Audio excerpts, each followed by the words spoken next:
on to the League of Legends European Championship. Now, week one of the LEC had it all. A new studio, upsets, fallen kings, rookies popping off, and much, much more.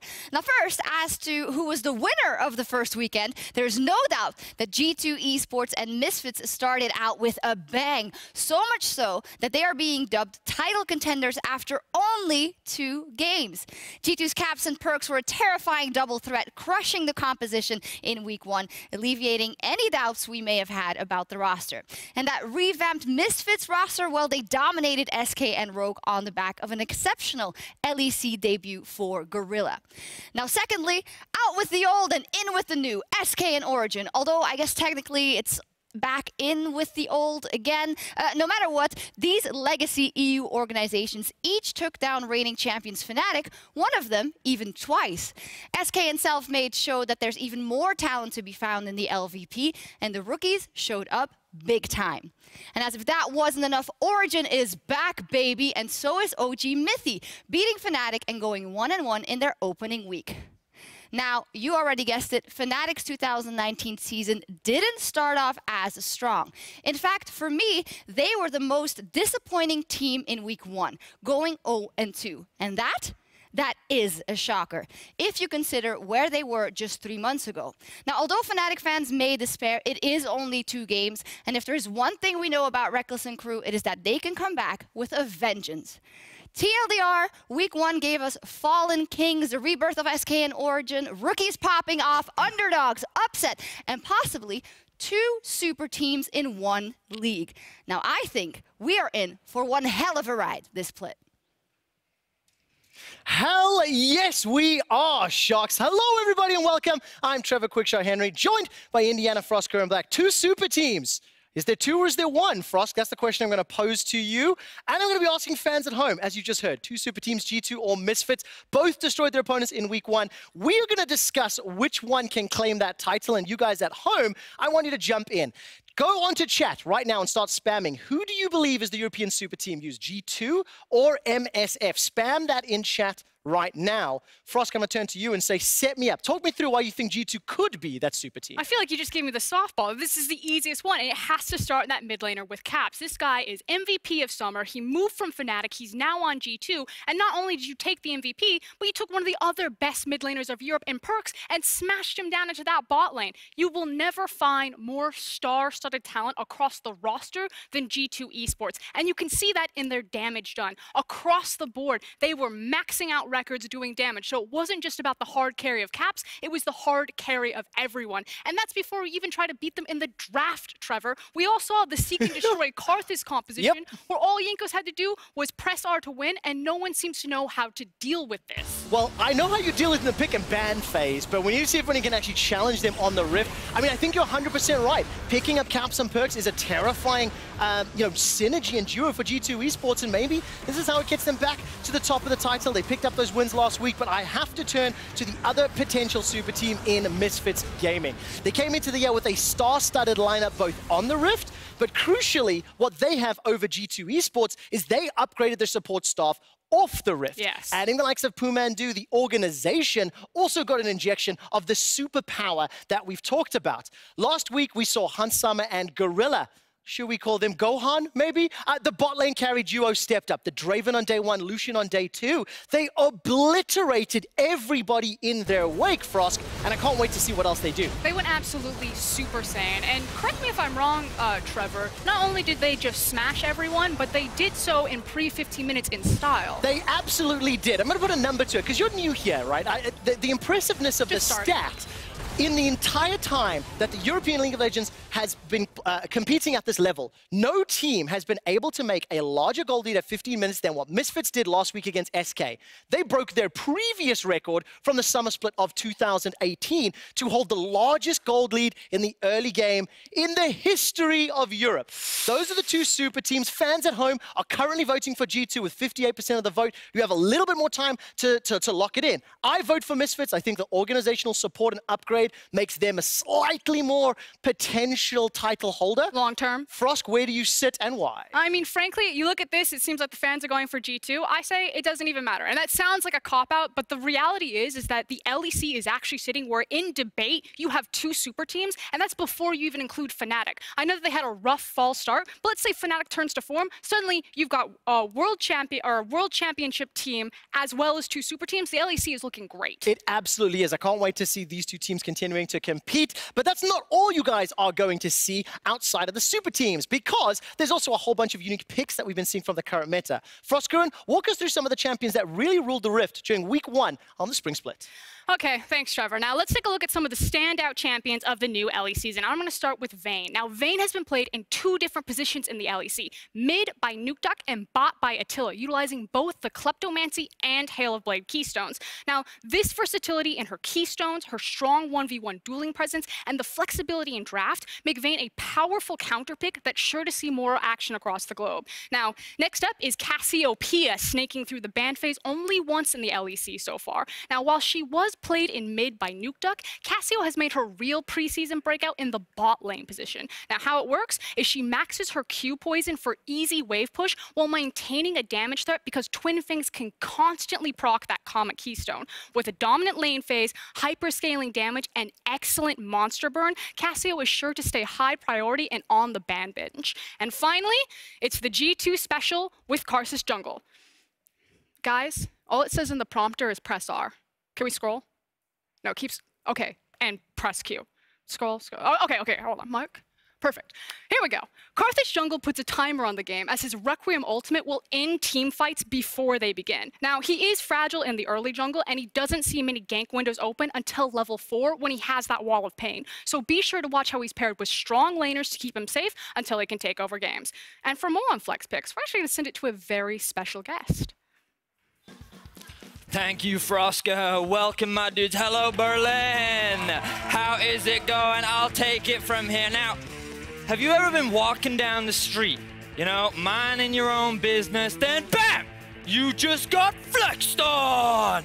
You thought that the Aurelia was supposed to be in the mid lane. You were like, whoa, whoa, whoa, now she's in the bot lane. And you're like, whoa, whoa, whoa, now she's in the top lane. You're like, whoa, whoa, whoa, whoa, now she's in the jungle? What just happened? Don't worry, my dudes. Your boy Flexius is here to help.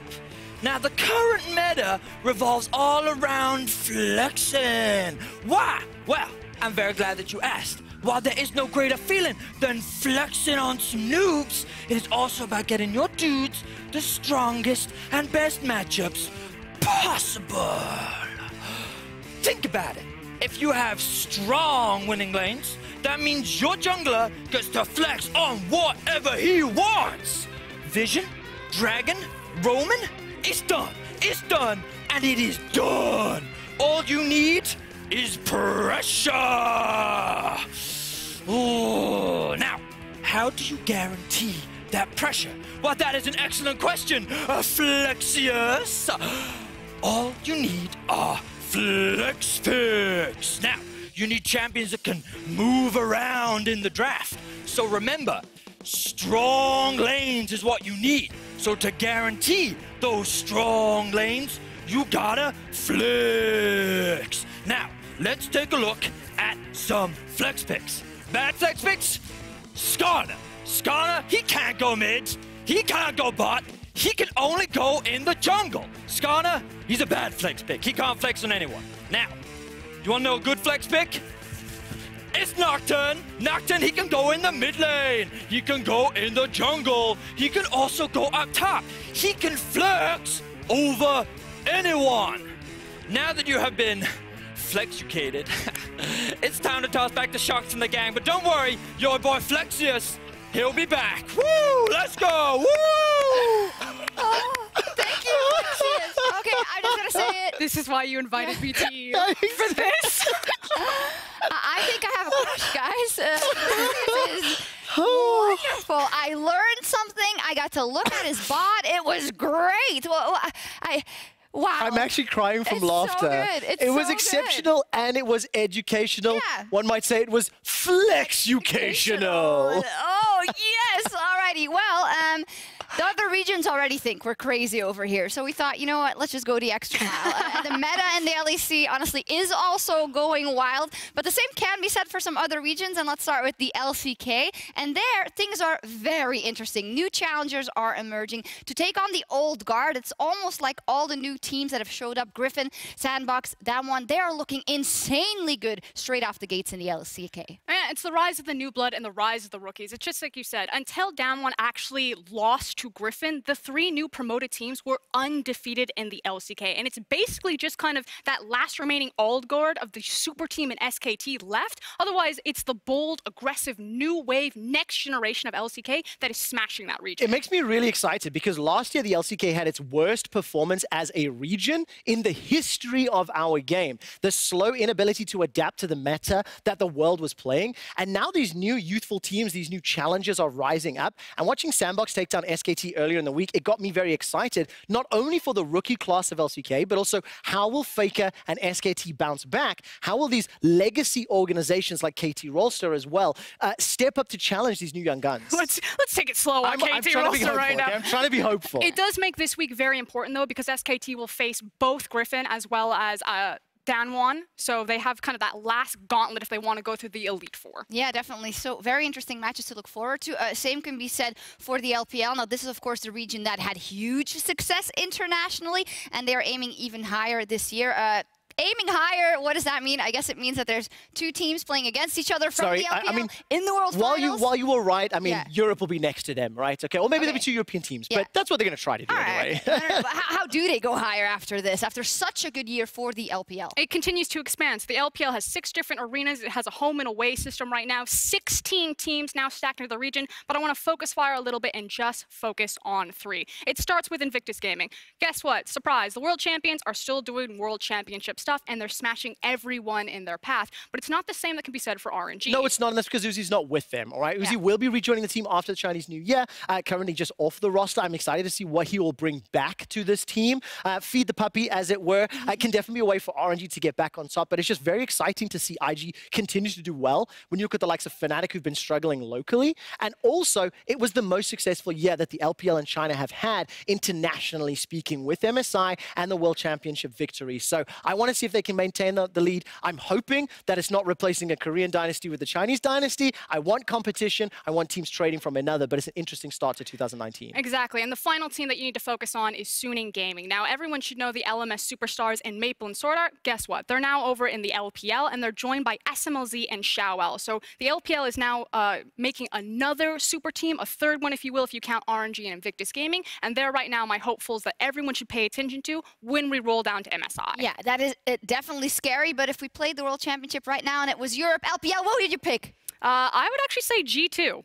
Yes, I'm on board with that. That was the correct answer, but I actually wasn't ready for it. I was trying to trick you, but also, you pointed between us. I'm like, is that me or Frost? I'm like, oh! He's like, misfits! See, we've established then who really wanted to answer that question and who wants our team to do good. No, fantastic. Well, here in the LEC, though, we are counting down towards the 2nd week with G2 and Misfits, the team you have such high hopes for. Currently undefeated at the top, and a lot of interesting movements in the belly also of, that's maybe a weird way to put it, but under the top teams. Yeah, I mean, it's exciting to see, of course, G2 and Misfits going undefeated. Last week, Fnatic being defeated. But now this is where we're going to start to delineate the differences between playoff contenders and hopefuls and, you know, 7, 8, 9, 10, the bottom of the table. I want to see how these matches play out. You know, I love that image of Belly of the Beast, if you will, in LEC, and the fact that it's Splice, Vitality, and Fnatic. Yes, it's only week 1, but that, again, goes to show how strong this region is right now, because those 3 names is the bottom of the standing is unthinkable. It is, and of course, we'll see many more games this weekend, which will hopefully inform us of the power balance. So let's take a look of what we've got coming up tonight.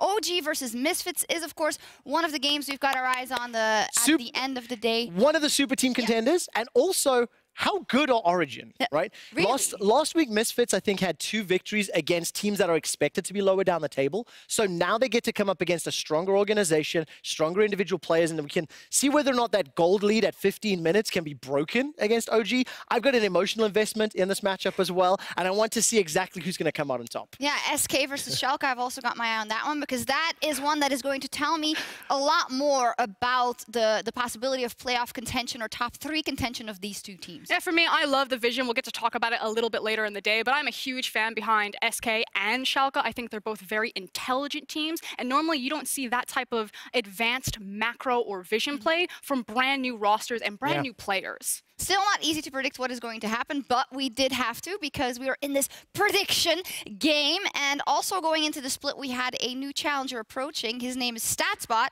Its name, Statsbot. Good catch. Its name. Good catch. Was feared as the Terminator of predictions, set to become the next superior analyst after the fish show. However, though, he's not doing too well. He's giving us hope that humans do have a chance at beating the machines because he sucks. Like, he was not doing very well for now. Only 3 points. So let's take a look. I'll start off maybe. I put Vitality over Fnatic in this one. I think it's going to take a little more for Fnatic to come back, and I have trust in Vitality, but of course, I'm completely unsure.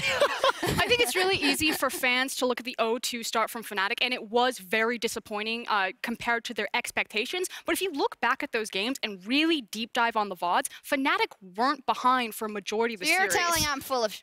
Like, you're saying that I'm... no, just kidding. No, I'm just saying that I'm trying to inject some hope right now. Okay. If you're strong on Vitality, I'll come back. I'll defend my prediction. I will say I'm very interested to see the SK Schalke game because it'll give us a lot more indication to, you know, what Schalke's level is, what SK with 3/5 Mad Lions will perform to. Yeah. And also, I bought into week 1 hype with Misfits. I was impressed with how well they played against teams that I'm expecting to most likely not make it to playoffs. So coming up against Origin, this was a little bit more of a difficult prediction in my mind of who was going to come out on top. Frosk is definitely on the Origin route. And I'm looking forward to seeing where I can make up this point difference with the last 2 games of the day. Yeah, we'll get to talk about it in a bit. But is there one thing you want us to remember if we're going into that Misfits OG game? It was the fact that Misfits, I believe, are on red side, so they have counter pick. And I think that's really important for the matchup. All right, well, we'll check up on that as we go into that last game. Of course, there is also our match of the day, which will be our first one, Fnatic versus Vitality. And let's see what Broxa had to say when Dracos spoke to him earlier. Thank you, Shox. I am now joined by Broxa. Broxa, it was a rough first week for Fnatic. A lot of people out there on the internet already saying Fnatic, bottom of the table, they're doomed. What's your take on kind of the first week?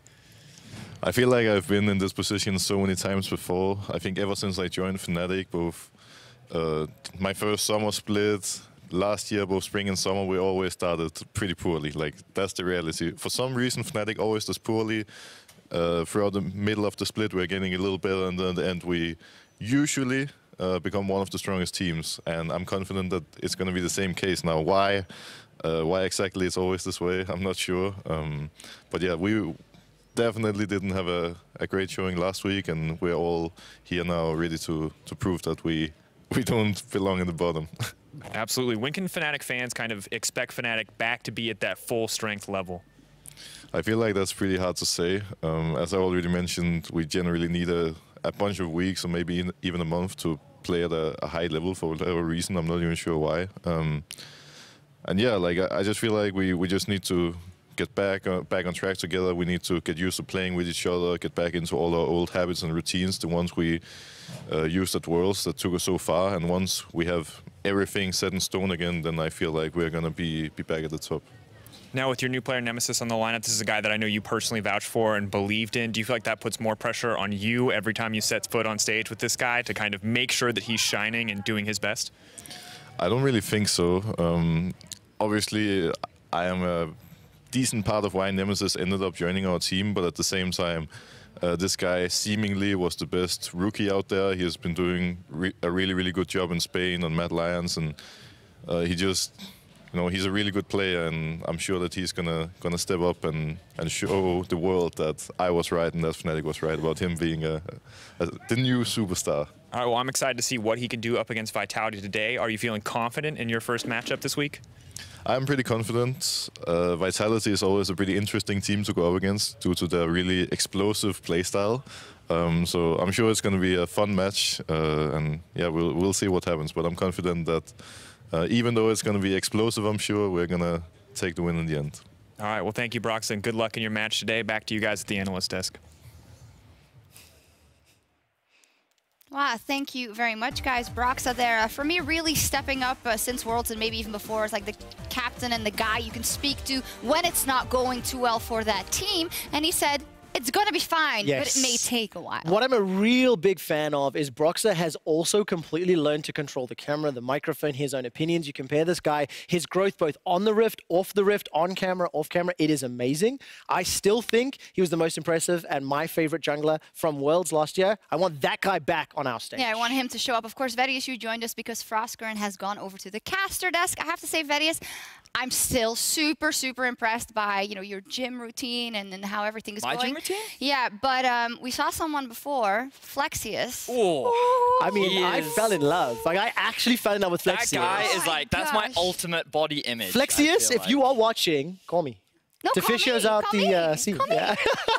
What is this? Damn, this Flexius guy sounds great. I hope I get to meet him Around. sometime. All right, so let's get back to our first matchup of the day, although I would love to keep talking about Flexius. Fnatic versus Vitality, and we just heard it from Broxah. Fnatic, they didn't live up to expectations in week 1, and we have big expectations, and why not? There are back-to-back champions. They were on the World Championship final stage, and Vitality also didn't get off to the best start. So it's a similar storyline for both of these teams, but let's start with Fnatic. How much are we reading in to what happened in week 1? So for me, I'm not too concerned. I kind of echo what Frosk said earlier on the analyst desk, which is very much that I feel that they actually played pretty well overall. There's definitely some issues within the team that need to be resolved, but I still feel like in the mid game, I saw a lot of the World's Fnatic that I was hoping to see, even if they couldn't quite turn it into wins. And it's really important to note that, yes, they've kept 4/5 of the roster. This is something I said a lot last week. The 1 out of 5 members that they've changed was the cornerstone player. It was the man that everybody rallied behind. It was the tip of the spear. A spear is not going to hurt anybody if it's blunt, if that piece of the weapon is missing, and that's what this team has to bounce back and learn from. I think as a team, there was a lack of synergy that really left me with a sour taste in my mouth. The first game that they almost lost to SK with the Galio and the Nocturne, I needed more ultimates, I needed more proactive plays, and I needed them earlier in the game. So that put a big cause for concern.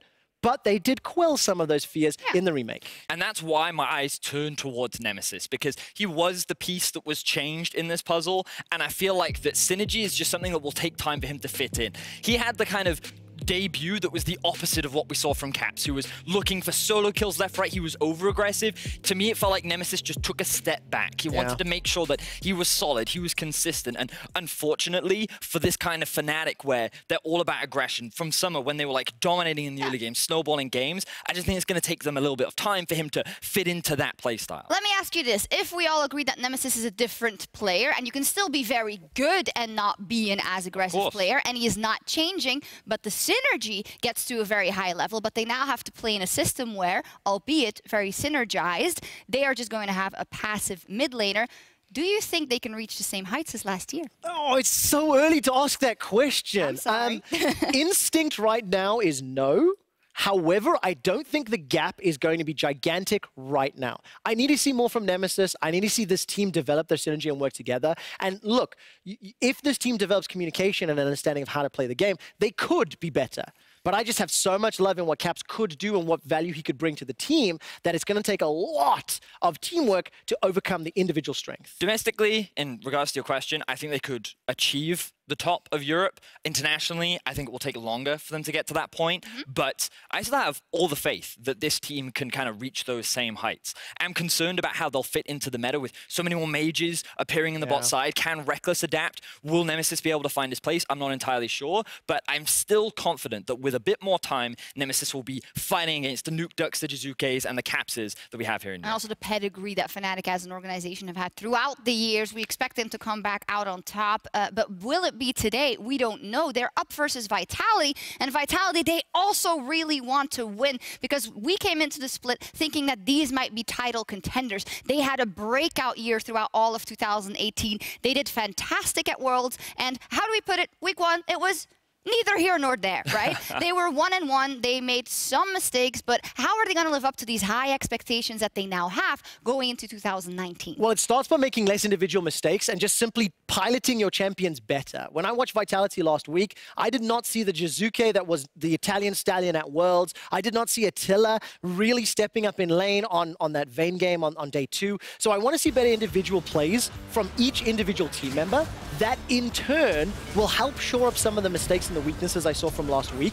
I'm not ready to write them off yet. They have another jungle change. This is the third time in, call it 7 months. So there is still growing pains and learning. But once I see the players get back to the original form, then I'll have a better idea of where they stand in the greater picture. Yeah, and I think it's really interesting to compare and contrast the two teams, because when you look at this Vitality squad, from a synergy perspective, I think it's difficult to judge because the individuals are falling apart. Yeah. Whereas for Fnatic, the individuals seem to actually be there. They just can't quite fit the pieces in together. So coming into this week, you're kind of looking at both these teams. Can Fnatic now work more as a unit versus Vitality? Will we see a return to form of many of the players that shook heads and kind of turned heads, rather, at the World Championship? And it is such an interesting matchup because it is going to tell us so much about the future for the split for both these teams. So I want to know from you guys, what are the win conditions for Team Vitality versus this Fnatic? Well, I'm going to jump in first, of course, because I have been on the Vitality hype train a little bit. I want to see the individual players step up, just clean up their play, slightly less mistakes. And I would like if Vitality could enable Jizuke, whether Jacktroll or Mowgli are playing through mid, because I think if they poke pressure and make Nemesis struggle a little, it can put the team on a little more tilt than maybe if they were going to attack the likes of Whippo or Reckless. It's very similar to the strategy Origin took. You know, guarantee nuke duck the counter pick, attack the lane that they think is the weakest right now, this early in the split. I completely agree, Quickshot. I think it's an effective strategy for Vitality. And then for Fnatic, what are we looking at? I think I can guess. Well, so for me, I'm looking, I want to see more of an early game impact from this team. I feel like that they were very slow compared to what we saw at the World Championship, and a lot of that responsibility does fall on Broxah. But I also think they looked best when they're on these lane-dominant champions, when Broxah gets his Lee Sin, when Nemesis was on Akali, when Reckless is on Lucian. These are the kind of champions I want to see Fnatic stick with so that they can improve in terms of their early game and kind of stick it to Vitality in these early stages of play. And when you looked at Fnatic's 3 games last week, I felt for the first 15 to 20 minutes, there was a little bit of nerves, a little bit of tempered aggression, and I don't want to see that. I like the Fnatic that was in your face, that was just running at you and making plays happen, and that's what I'd like to see from them today. Disrupt Vitality, make them make those individual mistakes like they saw last week, and that's how Fnatic can take over. Yeah, I agree, and I think we saw glimpses of it, right? Yes. With both teams, both Vitality and Fnatic, but both of them are looking towards the title. So one win on the board against these teams would be very good for either of them. That didn't make any sense. It would be great if Vitality wins. It would be great if Fnatic wins as well, because they are en route to that title, possibly. We're going to be kicking off week 2 with our match of the day as the reigning champions Fnatic fight to bounce back after a shocking 0-2 start. They're bad company.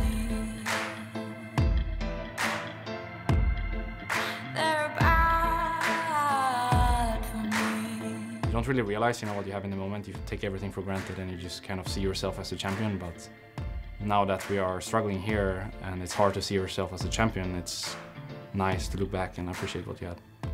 And right now we're in a really dire situation. We're 0-2. So I think I need to spend all of my effort figuring out how we can make this work. SK Gaming are moments away from taking down Fnatic! Origin 5 men strong, open up hell, and Reckless and Broxah can do nothing about it. Origin write the next page in their history by beating Fnatic. I mean, this year I'm 100% that I can perfectly be the best ADC in Europe. He's been the top for too long, man. It's time for a chance. Begging for peace. I've never really given up on anything in my life, and I don't want League of Legends to be the first thing that I give up on. Now it feels like I should have just trusted myself, because in the end that's, the person you can trust the most, yourself.